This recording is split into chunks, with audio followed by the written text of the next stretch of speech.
What most do not understand is that sexuality does not have any defined looks or characteristics, regardless of anyone's race. Gender or sexual preference doesn't give anyone the right to be mistreated. Instead, many can learn from others' experience or reality that they live in. Stacey Abrams is an example of this.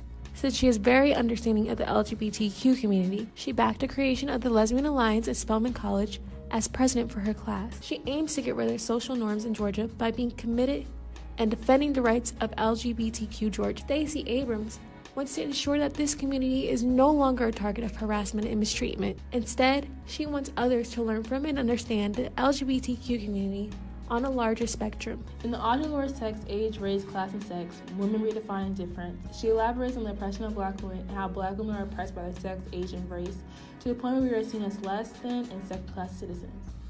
She also speaks on the subtopics of white feminism versus womanism and the role of white women in the patriarchal system. She says, ignoring the differences of race between women and the implication of those differences presents the most serious threat to the mobilization of women's joint power. This quote resonated with me because it made me think of the recent election for the gubernatorial race in Georgia involving Stacey Abrams and Brian Kemp. You're probably wondering why this election is relevant to ADW and how it pertains to Audre Lorde's text. Well, 76% of white women decided to vote for Brian Kemp. They decided to vote for someone that disregards their reproductive rights, victim rights, and their overall womanhood, versus a Black woman who values the equality of women in the workplace, school, home, and the judicial system. White women since the beginning of time chooses to vote for their whiteness over their womanhood, while Black women have to be conscious and intersectional of their Blackness and being a woman. This recurring theme of white women choosing their whiteness is another tactic or form of white supremacy. White supremacy cannot survive without white women's participation. They disguise themselves as allies to marginalized groups, especially feminist movements, but in reality they want to have a seat at the table with white men in power.